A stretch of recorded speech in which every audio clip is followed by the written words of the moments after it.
This is from r/stories, but of course I had to save it because it says I recently touched a girl's boobs and I became the happiest man alive. Ooh, mama! Oh my You did. god! What's the meme where it's just like she kicked me out of the bedroom because when she took her shirt off, I said "Zooey mama." I saw one of this guy like just like falling down a pair of stairs. It's like saw my girlfriend's boob. I said, "Gadzooks!" All right. Bro. I finally touched the boobs recently. It started around last year, around our junior year in high school. Me and my friends made plans to go to a strip club when we all turned 18. Fast forward to a year later, we all finally turned 18, so we made plans to go to our local strip club. We called the place and asked what age is okay to enter. The moment they said 18, we immediately started making a plan so our parents wouldn't find out. We have this one friend who has a very strict mom who puts Life's 360 on him, so we found a loophole. Not really a loophole, more like we just let his phone die.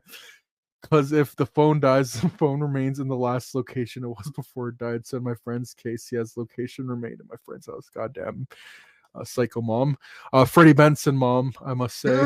Meanwhile, my only worry was to turn my card money into cash, so my mom wouldn't see my spending history.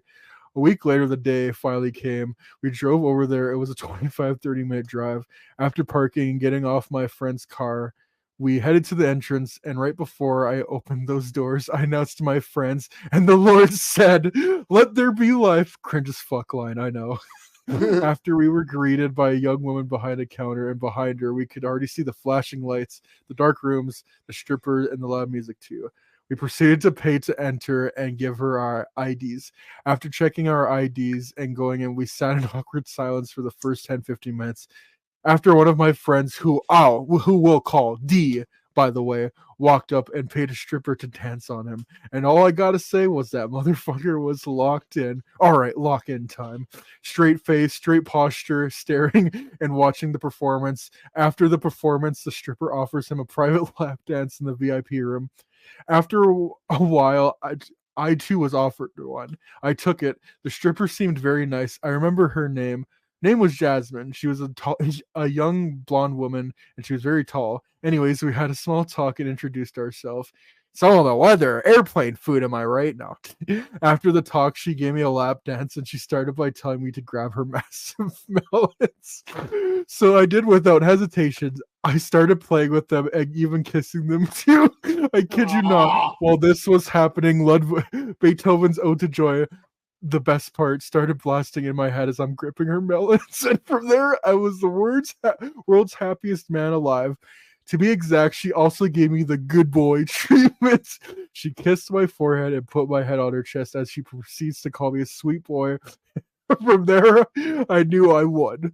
Ode to Joy kept playing in my head. This was quite an unforgettable night, but after that night, I made the promise to myself that it was going to be my first and last time I would go to a place like that. Also, I'm only going to respond to the comments that are respectfully sharing their opinions on this, whether they support my actions or don't. But I ain't replying to the comments that attack me or call it fake. Believe the story or not, I don't care. LOL. First reply is, I hope this turns into a copy pasta. I think this. I don't know if this is real, but.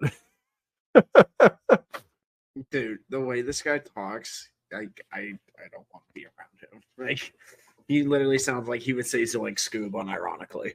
Like, holy shit. Jeepers! Oh my god. Yeah, that's all. Zoinks, yeah. Jeepers! Yeah, this is what I was thinking the entire time. Another Clockwork Orange reference. I started playing with them and even kissing them too. I kid you not. Or that's just the same thing. Are you and your friends from A Clockwork Orange? Yeah, literally. That's what it is. Guy who sees Clockwork Orange and makes it his own sexual fantasy. Yeah. Oh god. Except he would have done way worse things. But anyways, they fancied a bit of the old in and out with a fine vodka. But all they got was a Monaco bag grabs. Okay, he was cured all right. But yeah, that Redditors in a no lie contest. Y'all need to get out more. Literally, bro. You know what? At this point, they just need to write books because they're just such good fucking storytellers. Like, oh, Yeah. I can write all this fiction. It's like, go write a book then. Like, Jesus. That's how like Twilight was born. Was like writing like a sex novel or like fan fictions. Like popular books can be written from that. So I mean, start, buddy, do it. I don't know if I've fanfic. Young Sheldon. Oh God. Rose's favorite show. You know what? I'm just gonna text Rose that right now just to piss her off. If she replies, we gotta get the text on the show. You want to hear? I'm pretty sure I talked to you about my strip club, one and only strip club experience, last night, but I could tell the podcast. So, earlier in the story, when that person was like, "Yeah, this mom was watching him, like has an eye on him, like 24/7. She needs to know exactly where he is." I remember that night I was going out with some friends. We went to a brew house, had some drinks. One of my friends spent like $300 in drinks, and the waitress felt so bad that we got like a free round of drinks, which was fun. And then we're just like, let's go to the strip club. Yeah, let's do it. And then went downtown. This was summer of 2020 when the Blackhawks just beat the Oilers in the qualifying round. There was a guy wearing a Blackhawks jersey, and then like the guy over the system in the club was like, "Hey man, get this guy out of here. He's wearing a Blackhawks jersey. Boo this man." But yeah, yeah, but the best part is I think there was 5 of us, and one of our friends was like he didn't want to do it, like he was kind of just along for it. So I ended up so that we got 5 strippers, and since my one friend didn't go, I got the 2 strippers, so I got sandwiched with some boobs that night.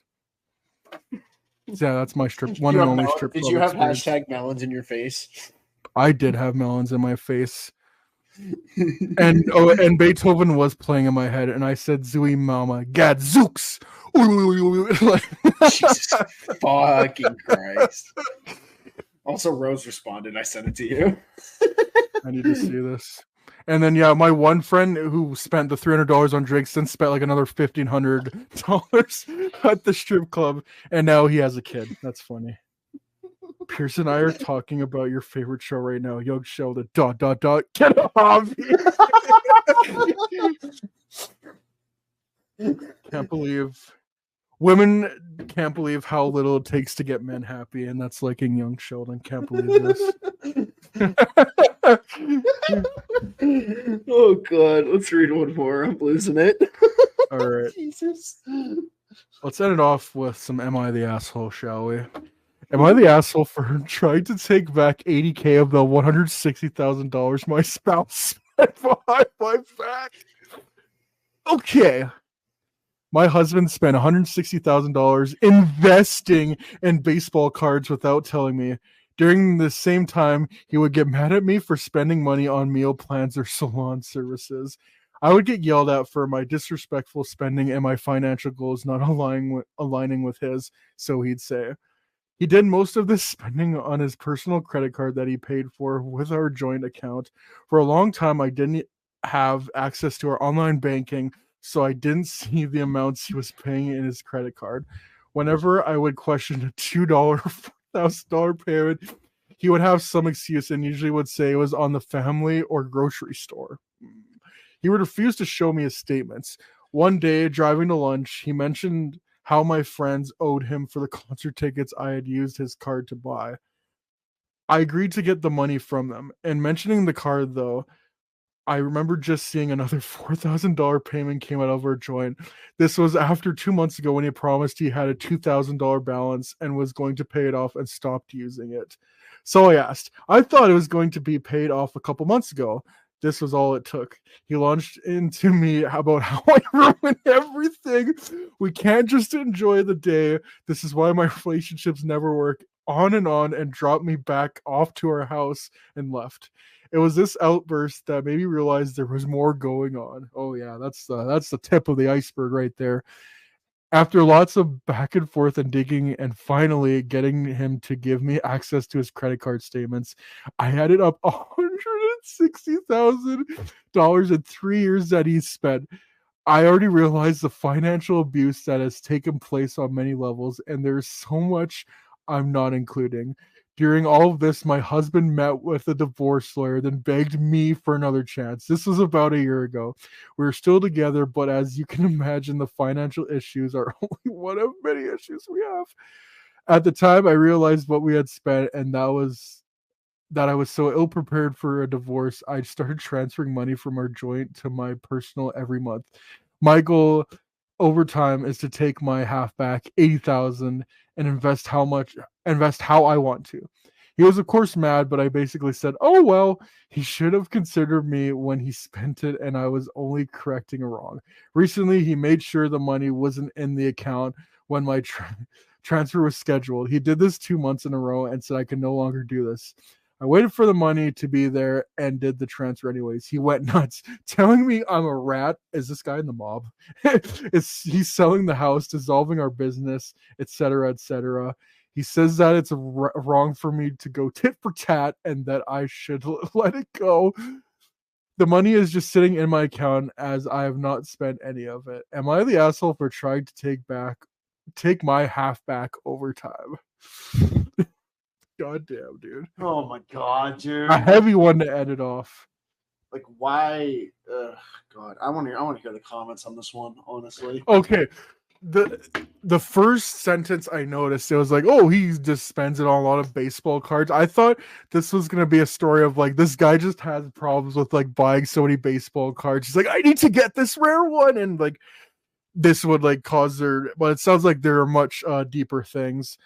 This first reply says, info, have you actually seen this baseball card collection? I mean, it sounds like he was spending it on other things. In addition, I would insist on the receipts, not just a credit card. I would Google the business on the CC, as it sounds like he was spending it elsewhere. Aside from that, dump him, claw back your money in the divorce, and live a better life. Yeah.